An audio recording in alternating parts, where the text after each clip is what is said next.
Hi hello నమస్తే welcome to LP news. నేను తడి రాజశేఖర్. రాజీవ్ గాంధీ విగ్రహానికి అవమానం, నిందితులపై చర్యలు కోరిన కాంగ్రెస్ నాయకుడు. భారత మాజీ ప్రధాని రాజీవ్ గాంధీ విగ్రహానికి చెప్పులు తొడిగిన ఘటనపై మెట్పల్లి కాంగ్రెస్ పార్టీ మాజీ అధ్యక్షుడు కుతుబుద్దీన్ పాషా తీవ్రంగా ఖండించారు.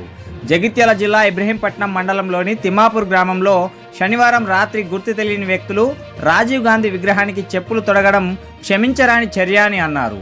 ఈ ఘటనలో పాల్గొన్న నిందితులను వెంటనే గుర్తించి కఠిన చర్యలు తీసుకోవాలని పోలీసులను ఆయన కోరారు.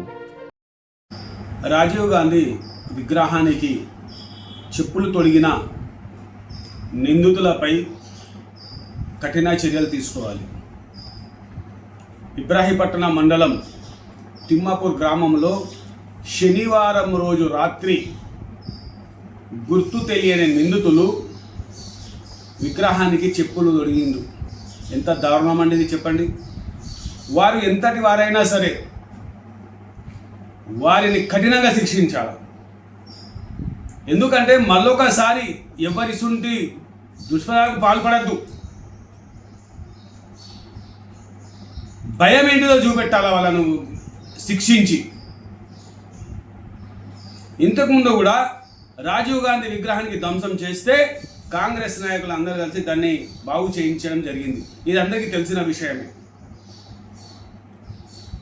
కాంగ్రెస్ పార్టీ ప్రభుత్వంలో మా ముఖ్యమంత్రి రేవంత్ రెడ్డి గారి ప్రభుత్వంలో ఇటువంటి దుష్టాలకు పాటుపడితే మాత్రం కఠినమైన చర్యలు తీసుకుంటామని మేము వారిని హెచ్చరిస్తున్నాము.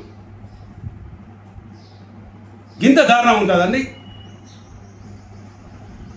విగ్రహానికి చెప్పు లేదు, ఎంత దారుణం అండి చెప్పు తొడిగిమించుడు.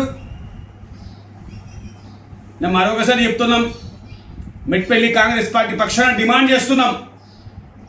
వారు ఎంతటి వారైనా సరే వారిని గుర్తించి వారిపై కఠిన చర్యలు తీసుకోవాలి. లేని పక్షంలో ఆందోళన కార్యక్రమం చేపడతామని